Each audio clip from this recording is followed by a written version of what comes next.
A potential legal battle is now brewing for fired White House staffer Omarosa Manigault-Newman. The Trump campaign filing a former complaint accusing her of violating her confidentiality agreement.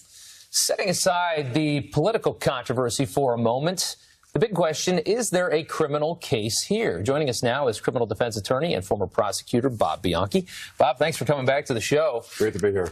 I was surprised to hear that it sounds like the recording that she did inside of the White House, inside the Situation Room, that there doesn't seem to be much of a case there. Yeah, there doesn't seem to be much of a case there. That shocked me. It's a breach of protocol, but criminal law violations are much different, and they've got to be very specified, and there's got to be usually an intention to actually commit a violation. Now, had they been talking about national security interests or something that involved her security clearance, and it was recorded and then brought out of there, that would have been a different story. But in the Situation Room, they were talking only about her firing, not a national security matter, hopefully. Yeah, well, right. So we don't know what other recordings she has. Right. That's the thing. So some of these recordings could potentially then, I guess, be a bigger problem. Jillian, huge point here. We don't know, and you better be careful, because when you're cute by half, I can tell you as a boss, this is how people get themselves into trouble. They think they can act with complete impunity, and then they let some data out, and then they got you there because that was something that was of a national security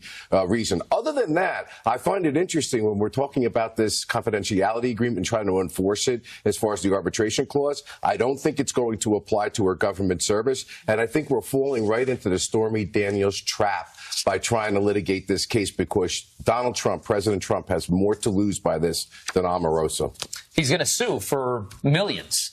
Does he have a shot at getting anything out of her? I got to be honest with you, Rob, I think that these agreements were going to be knocked down as unenforceable. They don't like prior restraint. This was when they were in private capacity. Government service is different. Whistleblowers are encouraged to come forward to release information about government impropriety. So I can't imagine that an agreement, and I've signed them in the political world for campaigns, but not when I became a government official. But go ahead. I'm sorry, I just wanted to follow up. What about if this was all a lie?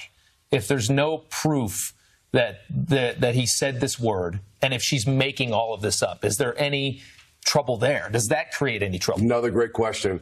That's a completely different story. Even though she may get past that non-disclosure agreement, if she says something that's false, she's subject to being sued for defamation and liable. Okay. So we all know the president at this point likes to defend himself. He doesn't, he likes to take control of the situation. He sends out the tweets, Right. he does random press conferences sometimes just to be able to clear the air and get his word in there. So would you advise him to just move on from this and not address it, not say anything? Like, obviously you're saying that it's not necessarily, he has more to lose than she does in this case. So what would you tell him to do? Oh, Jillian, the age-old advice that any lawyer tells a client, whether you're innocent or guilty, is, we say in Italian, chiuda la bocca, be quiet, shut your mouth, exercise the right to remain silent, because the only person that can get hurt is the person up the chain of command, i.e. the president. Right. And every time you make a statement, you're making a statement against interests that can be used against you in a court proceeding. Not a good idea. Yeah. Peter Strzok has been fired from the FBI.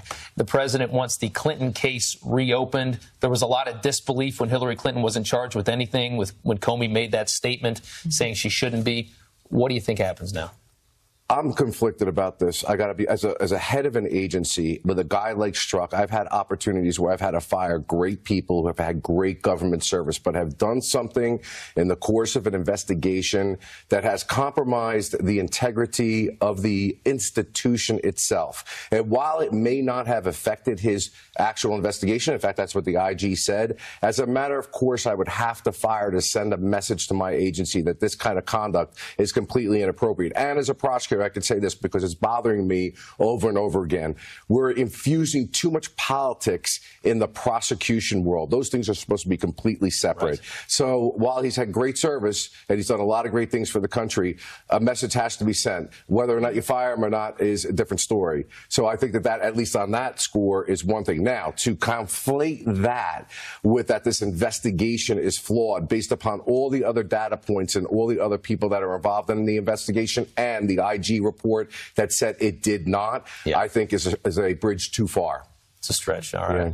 Thank you for your time this morning, Bob. As always, good to see you.